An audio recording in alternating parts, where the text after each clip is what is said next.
پیچھے نور ختم ہو گیا ہے، وہ جو ذخیرہ تھا وہ نہیں رہا،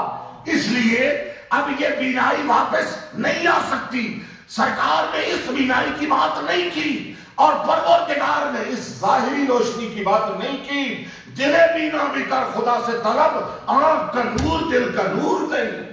وہ دل کے نور کی بات کی ہے۔ تو پروردگار عالم بندے کو اس نور میں لاتا ہے، اور بندہ جب اپنا سارا کچھ رب کے سپرد کر دے اور فنا کے مقام پہ آ جائے، پروردگار پھر اسے مقام بقا عطا فرماتا ہے۔ پھر اعلان ہوتا ہے لا الہ الا اللہ الہ نہیں، تھوڑا ہی ہے یہ، کوئی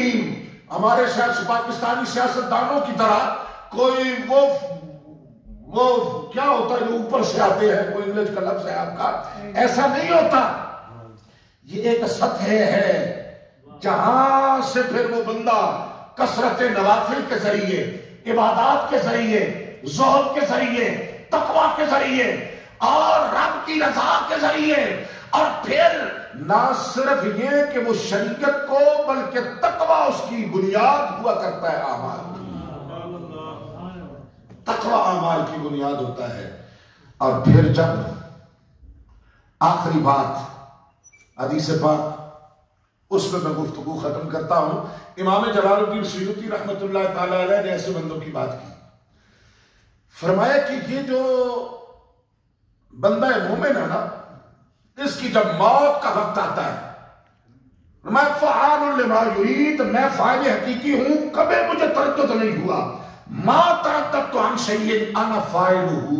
میں فاعل حقیقی ہوں کسی چیز کے بنانے میں۔ پروردگار فرما رہا ہے حدیث قدسی میں، مجھے کبھی کوئی تردد نہیں ہوا، لیکن ترددی عن نفس عبد المومن، جب بندہ مومن کی روح قبض کرنے کا مسئلہ اور مرحلہ آتا ہے، تب پروردگار فرما رہا ہے مجھے تردد ہوتا ہے۔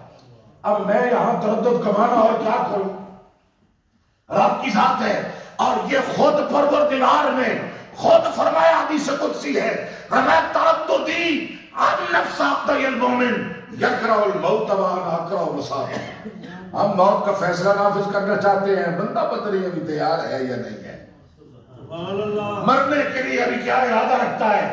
ربا تجھے نہیں پتا اور میں پتا ہوتا ہے، پر جس نے 70 سال 80 سال یا 60 سال زندگی رب کی ایسے رضا میں گزاری کہ ایک لمحہ بھی، ایک قدم بھی نہ سرکار کی سنت کے خلاف گزارا، نہ اللہ رب العزت کے احکام کو پامال ہونے دیا۔ 70-80 سالہ زندگی جو بندہ اللہ کی رضا میں گزارے اور مشابہات سے بھی بچے، مشتبہات سے بھی بچے، مکروہ حرام وہ تو بہت دور رہا، مشتبہ سے بھی بچ کے زندگی گزارے، فرض تو فرض ہیں، مستحبات کے بھی قیام کا اہتمام کرتا رہا۔ اب مجھے بتائیے پھر یہ کوئی باٹا کی دکان تھوڑی ہے کہ رب ساروں کو ایک ہی لائن میں ہانکے گا؟ خود ہی کو کر بلند اتنا کہ ہر تقدیر سے پہلے خدا بندے سے خود پوچھے بتا تیری رضا کیا ہے، پھر اور بندوں سے پوچھا جاتا ہے کہ تو نے اپنی زندگی ساری کی ساری کمزور عاجز ناقص ہونے کے باوجود ایک لمحہ بھی ہمیں ناراض نہیں کیا۔ اب رب فرماتا ہے مجھے تو رب کون کہے جو ساری قدرتوں کا مالک ہے، وہ تو بندے کو پھر ناراض تو نہیں کرتا۔ پھر مبشر و بشیر آتے ہیں اور وہ اسے آتے کہتے ہیں کہ کیا تو رب سے ملنا چاہتا ہے؟ وہ بندہ تو پھر شاید کہ بلا بے قرار بے تاب ہے نا، اللہ اکبر، وہ بے قرار و بے تاب ہوتا ہے، اور اسے کہا جائے گا کہ وہ موت کا دروازہ ہے، پس اس سے گزر جا، گزرنا تیرا کام ہے۔ سرکار کے جلوے، رب کے قرب کی لذتیں اللہ رب العزت تجھے موت کے دروازے سے ہی عطا فرمائے۔ تبھی بزرگان دین، صوفیاء کرام، مشائخ اعظام کے اعراض مقدسہ بنائے جاتے ہیں، جس کا معنی خوشی ہوتا ہے۔ ہم نے تو کہا کہ ہمارے سروں سے سایہ اٹھ گیا،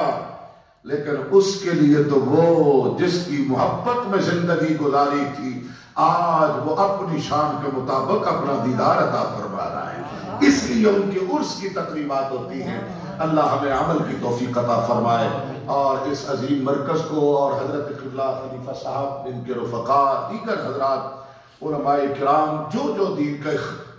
کی خدمت اس خطے میں کر رہے ہیں، اللہ سب کو برکت عطا فرمائے، ہمارے بچوں اور بچیوں کا مستقبل قرآن و سنت سے وابستہ فرما کے روشن فرمائے۔ وما علیہ